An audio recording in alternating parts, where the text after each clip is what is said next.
Bonjour à tous. Alors aujourd'hui, j'aimerais vous parler de l'airdrop de SolLayer. Alors SolLayer, c'est un protocole de risk-taking sur Solana, comme il y a eu EigenLayer sur Ethereum. Ils ont copié. Et ils ont fait leur airdrop là aujourd'hui. Donc moi, dans mon cas, j'ai touché 164 layers. C'est pas une fortune, ça vaut 1 dollar à peu près actuellement. Donc voilà, 160 balles qui tombent comme ça. C'est déjà bien, parce que finalement, j'ai fait que utiliser un peu de S-Sol. Si vous regardez mes vidéos d'avant, vous verrez que j'ai fait des gros intérêts sur une pool de liquidité Sol, S-Sol. C'est pour ça que j'ai utilisé du S-Sol. Et puis j'ai restaké aussi du BG-Sol, qui est du Bitget, Stacked Sol, etc. Bon, bref, j'ai joué le jeu, parce que j'avais vu d'autres infos là-dessus qui me paraissaient intéressantes. Je me suis dit qu'il y avait un petit risque, donc j'ai pas tout mis là-dessus parce que je trouvais que c'était pas hyper transparent au niveau du protocole, etc. Bon, c'est mon avis. Mais bref, ça m'a fait un petit airdrop. Donc la question maintenant, c'est qu'est-ce que vous en faites? Est-ce que vous le vendez? Est-ce que vous le gardez? Etc. Sachant qu'il n'y a pas de règle en la matière. La plupart des airdrops sont dumpés, c'est-à-dire qu'ils s'écroulent après. Le prix s'écroule. Mais certains, comme Celestia par exemple, dans un autre domaine, décollent complètement. Donc après, vous regrettez de l'avoir vendu. Donc j'en sais rien. Je suis un peu comme tout le monde. Si je regarde les tokenomics, en fait, il y a 1 million en max supply.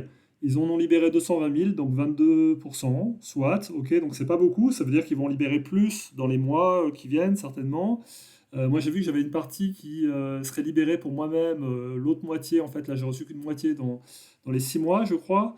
Donc il y a déjà ça pour tout le monde. Donc, c'est se libérer progressivement. Donc, ça va exercer une pression sur le prix de vente. Il y a certainement dedans aussi des investisseurs qui eux-mêmes vont, après une période de vesting, pouvoir revendre suite aux différents unlocks leur token. Bref, ça a de fortes chances de baisser, mais des fois on peut être surpris, ça peut aller dans l'autre sens. Alors en fait, moi, sur une aussi petite somme, 160 dollars, du coup j'essaie de rentabiliser, donc je vais voir les pools de liquidité. Alors il y a des pools de liquidité à la fois sur Orca et sur Redium, qui sont vraiment les deux principaux échanges décentralisés sur Solana. Si vous allez sur Orca, vous verrez que les pools les plus actifs, c'est Layer USDC.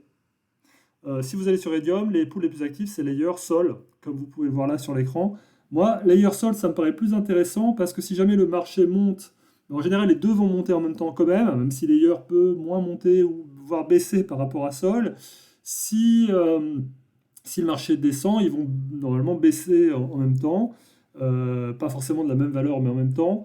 Donc du coup, ça me paraît potentiellement plus intéressant de mettre sur Layer Sol.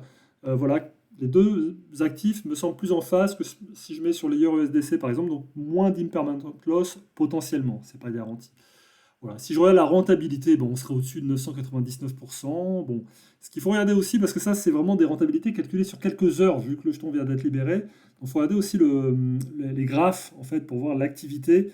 Donc là, c'est activité quart d'heure par quart d'heure. Vous pouvez regarder heure par heure, mais ça vient d'être lancé. Quart d'heure par quart d'heure, bon, bah, il y a des volumes assez conséquents, en fait, chaque 15 minutes. Ça veut dire que si vous mettez sur cette poule de liquidité, dans les heures qui viennent, il va y avoir de l'activité, donc des fees, des frais que vous allez recevoir vous en tant que participant à la pool de liquidité.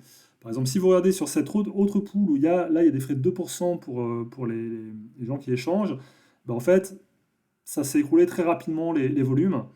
Donc c'est pas intéressant. D'ailleurs, il y a un petit cadenas.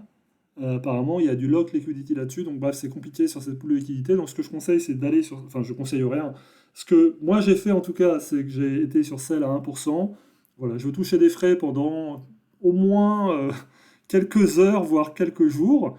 Ça permettra peut-être de rentabiliser un petit peu le layer. Et en plus, comme je le mets en opposition par rapport au sol, enfin dans une pool de liquidité par rapport au sol, la relative stabilité du sol, du Solana, va équilibrer le layer puisqu'ils sont passés dans la même pool.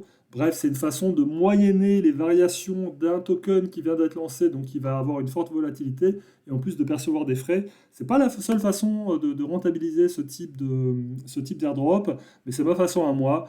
Faites-en ce que vous voulez, faites vos propres recherches, et je vous dis à une prochaine fois. Merci, à très bientôt, au revoir.